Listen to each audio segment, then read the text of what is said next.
ওয়াতুজাহিদুনা ফি সাবিলিল্লাহ। এই ব্যাখ্যাটা শুরু হয়ে গেল। একটু দিলটা নরম করেন, একটু দেখেন গো ও টাঙ্গাইল গোপালপুর এলাকার মুসলমানেরা, দেখে একটু চোখে পানি আসেনি? আমার আল্লাহ বলে সুম্মা কাসাদ কুলুবুকুম মিন বাদি যালিকা ফাহিয়া কাল হিজারাতি আও আশাদ্দু কাসওয়া ওয়া ইন্না মিনাল হিজারাতি লামা ইয়াতাফাজ্জারু মিনহুল আনহার ওয়া ইন্না মিনাল হিজারাতি লামা ইয়াতাফাজ্জারু মিনহুল আনহার। সূরা আল বাকারা। আমার আল্লাহ বললেন, ও দুনিয়ার মানুষ, পাহাড়ের দিকে তাকাও। ওই পাহাড়ের পাথরগুলা আমি আল্লাহকে যে কত ভয় করে দিই, ওই পাহাড়ের পাথরগুলা আমি আল্লাহকে ভয় করে কাঁদতে কাঁদতে তারা নহর জারি করে দিচ্ছে। ওই পাহাড়ের পাথরগুলা আমি আল্লাহকে ভয় করে কাঁদতে কাঁদতে তারা ঝর্ণা প্রবাহিত করে দিচ্ছে। ওই পাহাড়ের পাথরগুলা আমি আল্লাহকে ভয় করে তারা খসে যাচ্ছে, শেষ হয়ে যাচ্ছে। ও দুনিয়ার আলেমেরা,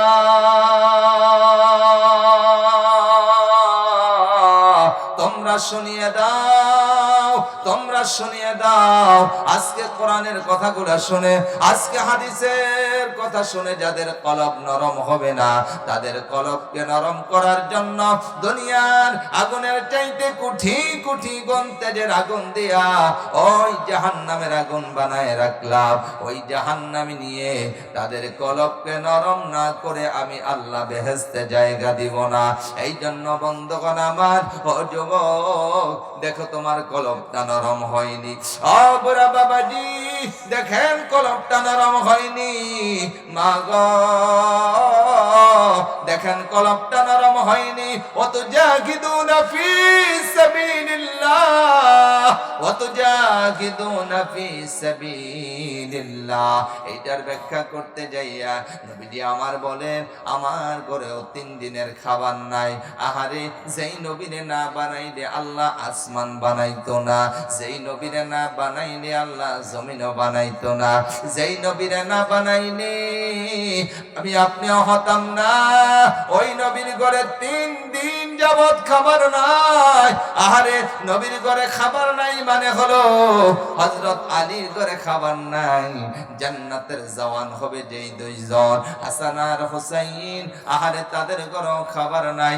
নবীর ঘরে খাবার থাকলে আলীর ঘরে খাবার চলে যায়, আলীর ঘরে খাবার থাকলে আমার নবীর ঘরে খাবার চলে যায়। কিন্তু 3 দিন যাবত নবীর ঘরেও খাবার নাই, আলীর ঘরেও খাবার নাই। এমন সময় আল্লাহ পাক ডাক দিয়ে কয়, বন্ধু গো, সাহাবীদেরকে নিয়ে প্রস্তুতি নে। ও বন্ধু, সাহাবীদেরকে নিয়ে প্রস্তুতি নেন। ওই তাবুকের যুদ্ধের দিকে রওনা হতে হবে।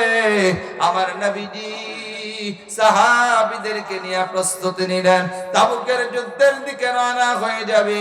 হাসান হোসেন ডাক দিয়ে কয়, আব্বা গো, যুদ্ধের ময়দানে যাবেন, 3 দিন খাবার নাই।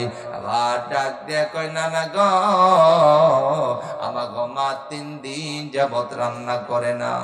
আমার বন্ধুগণ, নবীজি কিচ্ছু শুনলেন না, হযরত আলী আর শুনলেন না। সোজা চলে গেলেন জিহাদের ময়দানে। সকাল থেকে সন্ধ্যা পর্যন্ত জিহাদ করে হযরত আলী বীর বেশে চলে আসছে। এমন সময় হাসান হুসাইন রাস্তার পাশে যাইয়া কান্দে, আব্বা জান, 3 দিন যাবত খাবার নাই। সকালবেলা জিহাদের ময়দানে চলে গেছে, আর আমাগো মা সকাল থেকে সন্ধ্যা পর্যন্ত কোনো রান্না করে নাই। আমাগো মা শুধু চুলার ভিতরে পানি গরম দেয়, আন্নারা দেয়, আর কই খাবারের ব্যবস্থা করবি। আমাগো মা কোনো খাবার দেয় না। চলো মাকে জিজ্ঞাসা করবা আমরা কেন খাবার পাই না। আহারে, হযরত আলী বুঝতে পারলেন অভাবের কারণে খাবার নাই। হযরত আলীর চোখে পানি চলে আসছে। ও টাঙ্গাইল এলাকার মুসলমানেরা, ভালো করে শোনো গো।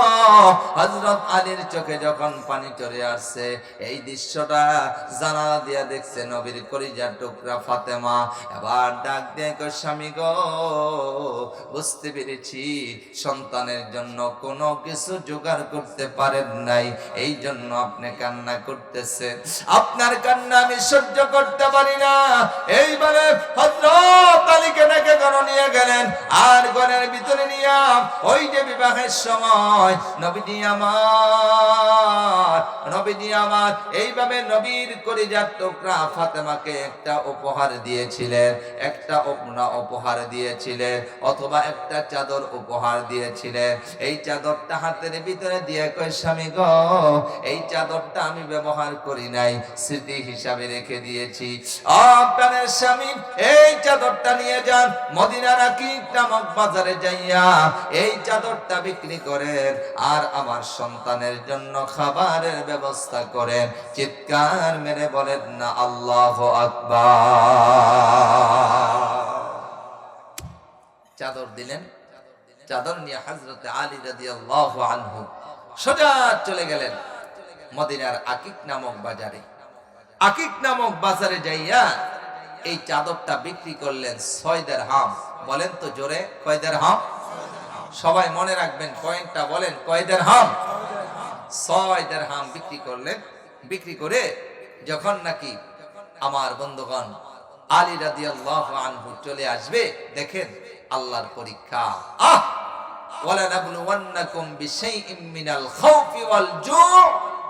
আল্লাহ ভয় দিয়ে আর ক্ষুধা দিয়ে আল্লাহ তার বান্দাদেরকে পরীক্ষা করবে। আবার বন্ধুগণ আলীর ঘরে খাবার নাই, বিবি ওড়না দিছে, মতান্তরে চাদর দিয়েছে, বিক্রি করে চলে আসবে। এমন সময় একজন ভিক্ষুক মুরব্বী বয়সের বারে নুয়ে গেছে, ডাক দিয়া বলে আলী রানী, এই যে দেখো রে, একটু তাকাও, আমার সন্তানগুলা অনাহারে 6 দিন যাবত আলী রে কোনো কিছু খায় না। ও আলী দেখো আমার সন্তানগুলা এত দুর্বল, কথাও বলতে পারে না। আলী মনে মনে ভাবে আমার ছেলে এখনো হাঁটে, এখনো কথা বলে, এখনো কান্না বলে, এখনো কান্না করে, খাবার জায়গায় শক্তি আছে। এই মুরব্বী ওনার সন্তানগুলা দুর্বল হওয়ার কারণে কান্না পর্যন্ত করতেছে, পারতেছে না, আমার চাইতে তার বেশি প্রয়োজন। হযরত আলী পকেটে হাত ঢুকাই দিলেন আর ওই যে 6টা দিরহাম ছিলেন, পুরা 6টা দিরহাম হযরত আলী আল্লাহ রাস্তায় দান করে দিছে। সুবহানাল্লাহ, জোরে কোন। সব দান করে দিছে। আমাদের পৃথিবীতে বর্তমানে এরকম একজনও খুঁজে পাওয়া যায়? কথা বলে না। হযরত আলী পুরা পকেট খালি করে দিছে। দেওয়ার সময় 2টা নিয়ত করছে, আমরাও দেই, নিয়ত করি না। কি খারাপ লাগতেছে নাকি? আমরাও দেই, নিয়ত করি না। 1 নাম্বার, আল্লাহ আমার বড় অভাব, আল্লাহ আমার ঘরে খাবার নাই। আল্লাহ গো তুমি তো কোরআনে বলেছো তোমার রাস্তায় তো দিছি, আল্লাহ তুমি তো কোরআনে বলেছো তোমার রাস্তায় যদি কেউ 1 টাকা দেয় তুমি কমপক্ষে 10 টাকা ফেরত দাও। জোরে কোন মারহাবা। উপরে 700, বলেন দেওয়ার মালিক কে? আল্লাহ। আল্লাহ তুমি তো পারো, আমার খুব দরকার, আল্লাহ আমার খুব দরকার, আল্লাহ দিও। আবার কইতেছে আল্লাহ যদি না দাও, যদি না দাও, কোন অভিযোগ নাই, কোন অভিযোগ নাই। তবে এই যে মহা কঠিন সময়ে দানটা করছি, আল্লাহ আখিরাতে কিন্তু আমার ঠকায়ও না। সুবহানাল্লাহ। হযরত আলী রাদিয়াল্লাহু আনহু এই 2টা নিয়ত করে যখন নাকি রওনা হয়ে গেলেন, আমার বন্ধুগণ বাজার থেকে এন্টি পকেট সব দান করে লেছে, কে দিয়া কিনবে। হযরত আলী যখন নাকি রওনা হয়ে গেলেন, আমার বন্ধুগণ আমার বাবাজিরা হযরত আলী রওনা হয়ে গেলেন। হযরত আলী দেখে সামনে থেকে একটা বড় হুজুর দেখা যায়, মাথার মধ্যে পাগড়ি, গায়ের মধ্যে লম্বা জুব্বা, আর হাতের মধ্যে আরবের সবচাইতে আকর্ষণীয় লাল রঙের একটা ওট। সুবহানাল্লাহ বলেন। লাল রঙের ওট। আলী বলে আমি তাকে দেখা মাত্রই সালাম দিলাম। ওই লোকটা সালাম জবাব দিয়া ডাক দিয়ে কয় আলী রে তুমি কিন্তু আমারে চিনো না, আমি কিন্তু চিনি, তুমি বিশ্ব নবীর মেয়ের জামাই, খবরদার আমার পরিচয়টা জানতে চেও না। তবে আমি তোমার কাছে একটু হেল্প চাই, সাহায্য চাই। আলী বলে বলেন বলেন। কয় আলী রে একটু বলবানি মদিনার আকিক নামক বাজারটা কোথায়? আলী বলবানি? আলী কয় একটু সামনে যাইয়া, ডানে যাইয়া বামে যাইবেন, একটু সামনেই হলো মদিনার আকিক নামক বাজার। এবার আলী কিছু মনে করো না, বেচা কিনি করে অভ্যস্ত না, আমি এটার সাথে অভ্যস্ত না, এটা আমার সাথে যায় না, আমি পারি না। আলী তুমি কি আমার ওটটা কিনবা? সুবহানাল্লাহ কর। হযরত আলী রাদিয়াল্লাহু আনহু বলে ওট কিনতে মনে চায়, ওট পছন্দ হয়েছে। গোপালপুরের মুসলমানেরা বলেন তো আলীর পকেটে কি নাই? আজ থেকে নজরে কোন? আলী কয় আমার পকেটে টাকা নাই। ওই লোক কয় আলী আমি তুমি বালা মানুষ, আমি বাকিতে বিক্রি করবো। সুবহানাল্লাহ কোন। আলী তুমি ভালো মানুষ, তোমার কাছে বাকিতে বিক্রি করবো, বেইসা টাকা দিবা। হযরত আলী কয় তাহলে দামে ধরে বললে কিনবো। সুবহানাল্লাহ বলবেন না? আবার ডাক দিয়ে কয় দাম কত? ওই লোকটা ডাক দিয়ে কয় আলী রে স্বাভাবিক ওটার দাম কত? কয়টা বাজে? বেজে গেছে? শেষের দিকে যাই না, 12টা তো দূরে যাবো, অনেক মেহমানরাও দূরে যাবে। বাবা জোরে কোন মারহাবা। আপনার মোবাইল না? 12টা 1 বাজে, জোরে কোন মারহাবা। তারিখ ওই চলে গেছে, 9 তারিখে গেছে, 9 তারিখ। 8 তারিখে দাওয়াত দিচ্ছেন, আবার 9 তারিখ হয়ে গেছে।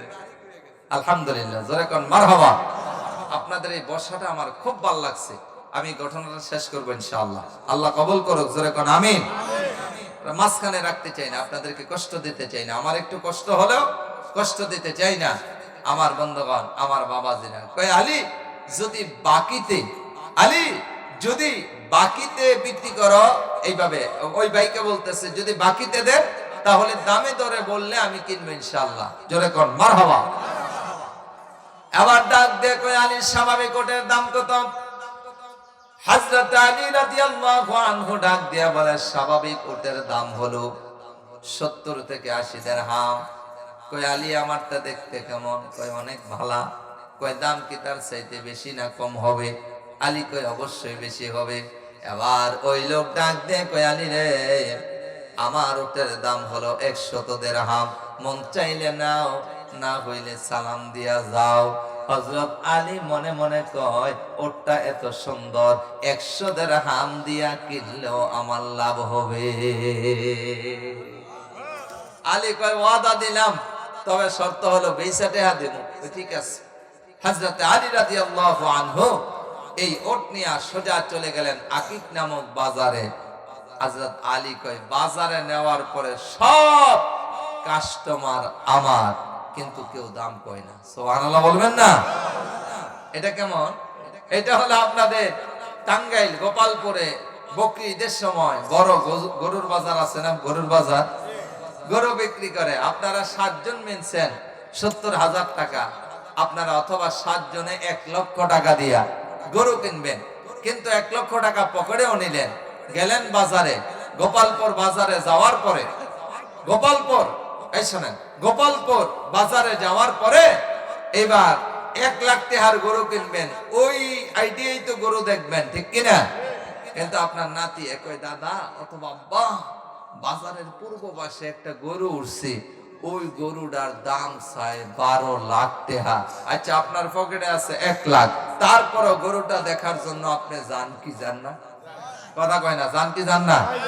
তবে ঠিক আছে, আবার দাম জিগায় না, কারণ দাম জিগাইলে একটা কইলে যদি আবার দিয়া দেয় এতটা পাইব কই, এলাকা দেয় কিন্তু দাম জিগায় না। হযরত আলী কয় আমার ওদের কাস্টমারের অভাব নাই, কিন্তু কেউ দাম জিগায় না। সুবহানাল্লাহ কর। হযরত আলী রাদিয়াল্লাহু আনহু বলে কেউ দাম জিজ্ঞাসা করে না। হঠাৎ করে একজন লোক ডাক দেয় কয় আলী রে ওরটা বিক্রি করবা নাকি? কয় বিক্রি করার লাগে তো আনছি। কয় দাম কত? হযরত আলী কয় যাই নিব সে বলবে। ওই লোকটা ডাক দেয় কয় আলী রে দেখা টাকা বাদ আমার কাছে আর নাই, ওট বড় দামি থাকলে আরো দিতাম, এই যে লও এইটা বললে আতো দিছে। আলী কয় উপরে হলো 100 দিরহাম, মানে যেইটা দিয়া কিনছি ভিতরে আরো আছে, তাহলে কিছু লাভ হইছে। জোরে কোন মারহাবা। হযরত আলী কয় তাহলে কিছু লাভ হইছে, দিয়ে দেই। হযরত আলী বলে দিয়ে দিলাম, বিদায় নিয়ে চলে গেল। আমি যখন বাজারের মাঝখানে আসলাম, বাজারের মাঝখানে আসার পরে ওই লোক ডাক দিয়ে কয় আলী বাকিতে কিনছো বেচছো টেহা দাও। আলী কয় 100 দিরহাম আমি ফেরত দিলাম। 100 দিরহাম ফেরত দেওয়ার পরে মনে মনে ভাবলাম এখন তো বাজার করব, আইডিয়া নেই দেখি কয় টাকা লাভ হইছে। হযরত আলী কয় 100 দিরহাম ফেরত দেওয়ার পরে গইনা দেখি এই ওট বিক্রি কইরা আমার লাভ হইছে 60 দিরহাম। জোরা বলেন কয় দিরহাম? এবার মনে করেন আলী দান করছিল কত? আরো জোরে বলেন কয় দিরহাম? 6 10। কথা কয় না 6 10। তাইলে ওয়াজ মিল্লা কাছে আল্লাহ কয় আল্লাহর রাস্তায় 1 টাকা দান করলে আল্লাহ পাক কমপক্ষে 10 টাকা দেয়। আলীরে 10 এইভাবে কম যেটা এইটাই দিছে। আলী দান করছিল 6 টাকা, কিন্তু আলীরে 60 টাকার মালিক বানাই দিবেন কে? ও গোপালপুর এলাকার মুসলমানেরা আওয়াজ দিয়া বলেন ওই আল্লাহ এখনো আছে না নাই? তাহলে আমরাও যদি আল্লাহর রাস্তায় দান করি, আওয়াজ দিয়া বলেন তো 10 গুণ বেশি বাড়াই দিবেন কে? তাহলে আমরা দান করতে রাজি আছি তো ইনশাআল্লাহ? ঘটনাটা শেষ করি নাকি কষ্ট হবে?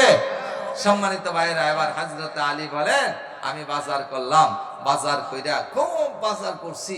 এদিক দিয়ে ফাতেমা বলতেছে স্বামী এখনো আসে নাকি? হাসান হোসেন কয় আব্বা এখনো আসে নাকি?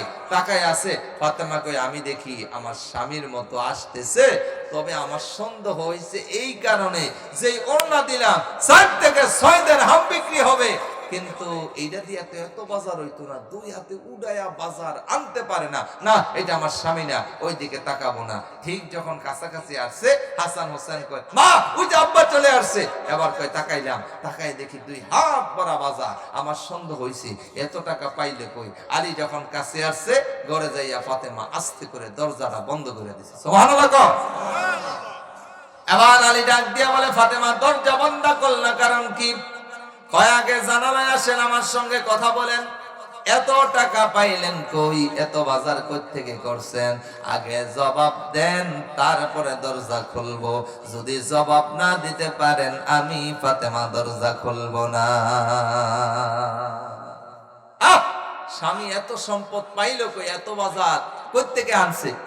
আগে জবাব দেন, তারপরে দরজা খুলবো। আমাগো ঘরের রাবেয়া বস্তি যারা আছে, তারা যদি এইরকম প্রতিটা স্বামীকে জবাবদিহিতা করত, বেতন পাও 32,000, কিন্তু প্রতি মাসে 1 লাখ টাকা কোত্থেকে আসে? আগে জবাব দাও, তারপরে দরজা খুলবো। আল্লাহর কসম আমাদের সমাজে এত দুর্নীতি থাকতো না। আওয়াজ দেয়া বলেন ঠিক কিনা?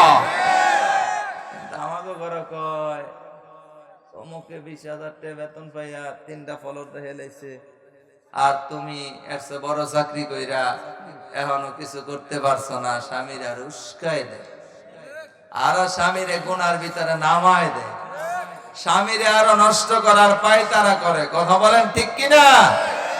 দেখা ওইদিকে গেলে শাখা প্রশাখা করতে চাই না। আমার বন্ধুগণ, আমার বাবাজিরা, জানালা তাইছে, ঠিক আছে দরজা খুলবা না তো? জবাব দেই। এবার আমার নবীজি পিছন দিয়ে হাজির হয়ে গেছে। সুবহানাল্লাহ। ডাক দেয়া কয় আলী তুমি জানো না জবাব দিতে পারবা না।